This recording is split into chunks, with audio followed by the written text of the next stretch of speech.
அனைவருக்கும் வணக்கம். இந்த வார சிறப்பு பார்வை செய்தி வாசிப்பாளர்கள் இனியா ஸ்ரீனிகா, ஜெயவர்ஷினி மற்றும் விதுன்யா சிவகுமார். நமது பள்ளியில் உள்ள மாணவர்களை 4 குழுக்களாக பிரித்து அவர்களிடையே போட்டிகள் நடத்தப்பட்டன. இந்த போட்டிகளானது மாணவர்களிடையே தன் நம்பிக்கை உணர்வையும் குழு மனப்பான்மையும் வளர்ப்பதற்காகவே அமைந்தது. இந்த 4 குழுக்களிடையே நாடகம், தனிநபர் திறன், காட்சிப்படுத்துதல் போன்ற திறன்களில் மாணவர்கள் ஈடுபட்டு செம்மையுற செய்தனர்.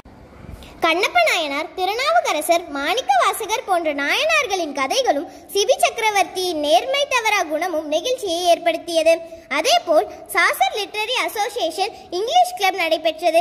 இதில் திருமாலின் அவதாரங்கள் பற்றி நாடகங்கள், காட்சிப்படுத்துதல், தனிநபர் திறன் போன்றவை நிகழ்த்தப்பட்டன. இவ்விழாவில் பள்ளியின் நிறுவனர்களும் முதல்வரும் பங்கேற்று இவ்விழாவினை சிறப்பித்தனர். இந்த வார விளையாட்டுச் செய்திகள். நாமக்கல் மாவட்டம் அளவில் தடகள போட்டியானது ராசிபுரம் அண்ணா சாலை அரசினர் மேல்நிலைப் பள்ளியில் நடைபெற்றது. 19 வயதுக்கு உட்பட்ட மாணவிகள் பிரிவில் நவீன்யா முதலிடத்தையும் அஷ்மிதா 3ஆம் இடத்தையும் பெற்றனர்.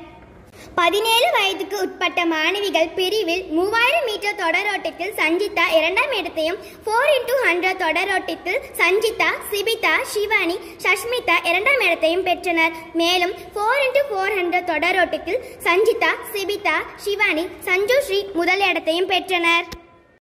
14 வயதுக்குட்பட்ட மாணவிகள் பிரிவில் 80 மீட்டர் தொடரோட்டத்தில் நிஷாந்தினி 3ஆம் இடத்தையும், 4x100 மீட்டர் தொடரோட்டத்தில் லஷ்மிதா ஸ்ரீ, லஷ்மிகா ஸ்ரீ, சாக்ஷி ரியா, நிஷாந்தினி 2ஆம் இடத்தையும் பெற்றனர். 19 வயதுக்குட்பட்ட மாணவர்கள் பிரிவில் பவின் பாரதி ஈட்டி எறிதல் போட்டியில் 2ஆம் இடத்தையும், ஜெயஹர்ஷன் தட்டெறிதல் போட்டியில் 2ஆம் இடத்தையும், மிதுன் 400 மீட்டர் தொடரோட்டத்தில் 3ஆம் இடத்தையும் பெற்றனர்.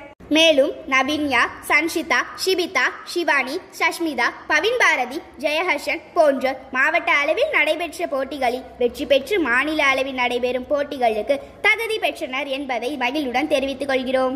ஸ்பைரோ சிபிஎஸ்இ பள்ளி வளாகத்தில் நடைபெற்ற முதலமைச்சர் கோப்பைக்கான கூடைப்பந்து போட்டியில் பெண்கள் பிரிவில் நமது பள்ளி மாணவிகள் கலந்து கொண்டு 2ஆம் இடத்தை பெற்று ரூபாய் 24,000 பரிசு தொகையையும் பெற்றனர்.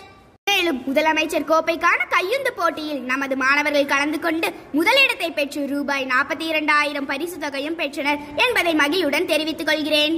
மேலும் எம் செய்திகளை அறிந்து கொள்ள தொடர்ந்து இணைந்திருங்கள் கொங்குநாடு மெட்ரிக் நியூஸ் எக்ஸ்பிரஸ் உடன். நன்றி, வணக்கம். வீடியோ பாருங்க, சப்ஸ்கிரைப் பண்ணுங்க.